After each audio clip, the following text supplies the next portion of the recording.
Kekuasaan ini sangat besar. Rakyat yang mempercayakan kekuasaan ini kepada saudara-saudara sekalian. Rakyat yang menggaji saudara.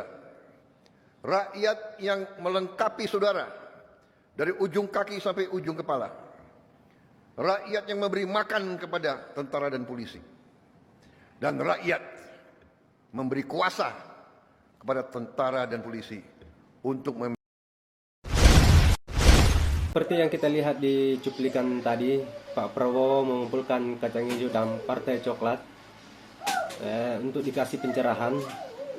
Tanpa basa-basi, mari kita simak videonya sama-sama. Akhirnya keluhan-keluhan kita ini sampai ke telinganya Pak Prabowo, guys. Jadi kemarin tanggal 30 Januari ya, Pak Prabowo itu ngumpulin semua kacang hijau sama Partai Coklat untuk dievaluasi, diberikan tuh ceramah tuh, dikasih tahu, lu itu harusnya mengabdi pangkat lu itu pemberian rakyat. Lu udah jadi anggota, jiwa dan raga lu itu buat negara. Kalau udah buat negara berarti udah buat rakyat. Jangankan kepentingan Pak family lu, kepentingan diri lu sendiri aja lu harus kesampingkan kalau lu udah jadi anggota atau abdi negara. Lu harus bekerja untuk negara, bukan main TikTok, bukan jadi konten kreator, bukan jadi artis penyanyi sambil jadi polisi. Apa itu? Bukan juga jadi preman jalanan minta-minta duit. Apalagi jadi makelar masalah rakyat, minta duit sama rakyat kalau ada masalah. Good job Pak Prabowo, good job. ciri khas negara yang gagal adalah tentara dan polisi yang gagal.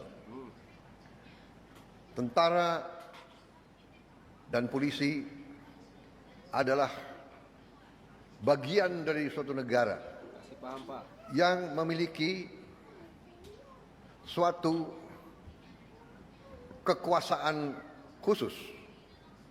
Tentara dan polisi diberi kekuasaan oleh negara untuk memegang monopoli fisik, monopoli senjata. Kekuasaan ini sangat besar. Rakyat yang mempercayakan kekuasaan ini kepada saudara-saudara sekalian.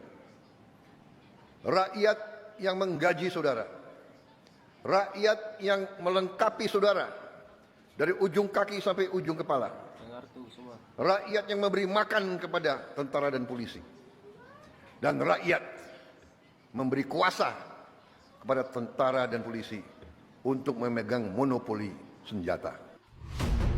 Untuk makanan gratis tambahan 100 triliun, Pak Prabowo ambil dari anggaran yang dipangkas. Dipangkas 306 triliun dan sebetulnya lebih besar lagi karena ini tidak termasuk dividen dari BUMN. Itu tidak termasuk dividen dari BUMN. Kalau tidak salah 170 triliun kalau tidak salah. Tapi kembali ke BUMN berapa dan tetap ditahan oleh pemerintah cukup besar. So itu Pak Prabowo menyadari bahwa kalau uang itu dipangkas, ditarik dan tidak dikucurkan ke ekonomi, ini pertumbuhan ekonomi kan melambat.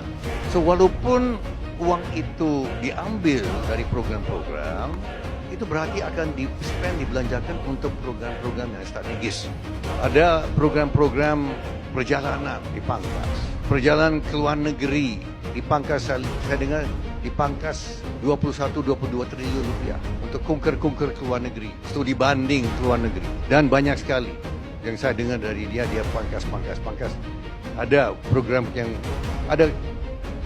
konyol dihapus, dipangkas. Nanti saya bisa cerita sama Pak Seti yang mana yang ada yang konyol itu. Banyak yang konyol ternyata. Pak Prabowo cerita sama saya dia berapa minggu dia periksa anggaran APBN. Ternyata di APBN kita ada 9 tingkat, Pak. Ya, biasanya presiden menteri periksa sampai tingkat ke-3 ke-4. Prabowo periksa sampai tingkat ke-9, Pak. Tingkat ke-9. Dibongkar semua, Pak. Mengerikan. Pastikan Prabowo Subianto bikin kekuatan militer negara Indonesia semakin sangar, membuat negara asing ketar-ketir. Menteri Pertahanan Indonesia Prabowo Subianto mempunyai strategi untuk membuat efek jera alias ditakuti oleh negara lain. Caranya adalah dengan memborong alat utama sistem pertahanan seperti senjata canggih dan juga kapal perang. Puluhan triliun siap dikeluarkan untuk membuat militer Indonesia semakin ditakuti oleh lawan. Investasi pertahanan ini memberikan keuntungan untuk masyarakat Indonesia dan keutuhan NKRI, serta menjamin keberlangsungan pembangunan nasional. Teman-teman, Presiden Prabowo Subianto akan memangkas anggaran belanja alat tulis kantor atau ATK bagi kementerian dan lembaga hingga 90%. Ternyata selama ini anggarannya luar biasa fantastis, tembus 44,4 triliun rupiah. Jadi, pemangkasan ini sesuai dengan instruksi Presiden atau Impres nomor 1 tahun 2025 yang diterbitkan oleh Presiden Prabowo pada 22 Januari lalu. Jadi bisa dibilang Presiden kita pada tahun ini ingin hemat anggaran mencapai 309,6 triliun rupiah. Lalu 2 hari berselang, Kementerian Keuangan melalui Sri Mulyani juga menerbitkan surat serupa ya terkait dengan hal ini, di mana surat itu merinci 16 pos belanja yang harus dihemat oleh Presiden Prabowo yang mencapai 256,1 triliun rupiah. Ini dia pos-pos anggarannya.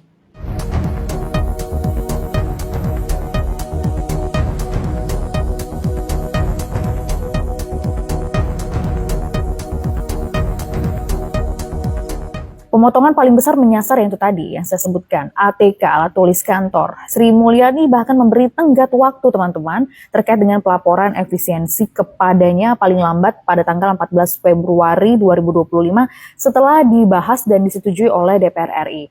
Bahkan nih teman-teman, Menkyu Sri Mulyani mengatakan apabila hingga tanggal 14 Februari mendatang kementerian belum mengusulkan revisi, maka Kemenkyu melalui Direktorat Jenderal Anggaran secara mandiri akan mencantumkan hal tersebut atau akan membuat sendiri ya anggarannya. Nah, jadi kalau kata Wakil Ketua DPR RI Sufmi Dasko Ahmad, jauh sebelum keputusan penghematan APBN 2025 ini, besaran belanja ATK sendiri sudah pernah disorot. Jadi sudah masuk dalam perhatian nih tampaknya ya.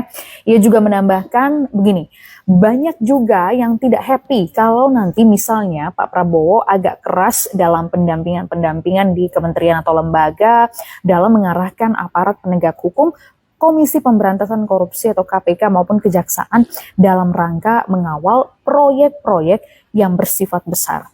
Teman-teman begini ya, jika belanja ATK dihemat 90% seperti yang sudah saya sampaikan tadi, berarti pengeluaran di pos ini akan dipotong sekitar 39,96 triliun rupiah dari semua kementerian lembaga. Dengan begitu, belanja ATK kementerian lembaga di Kabinet Merah Putih ini hanya akan tinggal sebesar 4,4 triliun rupiah di tahun 2025. Cukup banyak bisa dibilang, dari tadi 44,4 triliun jadi sekitar 4 triliun rupiah, ya fantastis juga nilainya. Bagaimana menurut kamu? Apakah kamu setuju dengan kebijakan ini? Yuk sama-sama kita kawal kebijakan-kebijakan pemerintah dan komen tanggapan kamu di kolom komentar.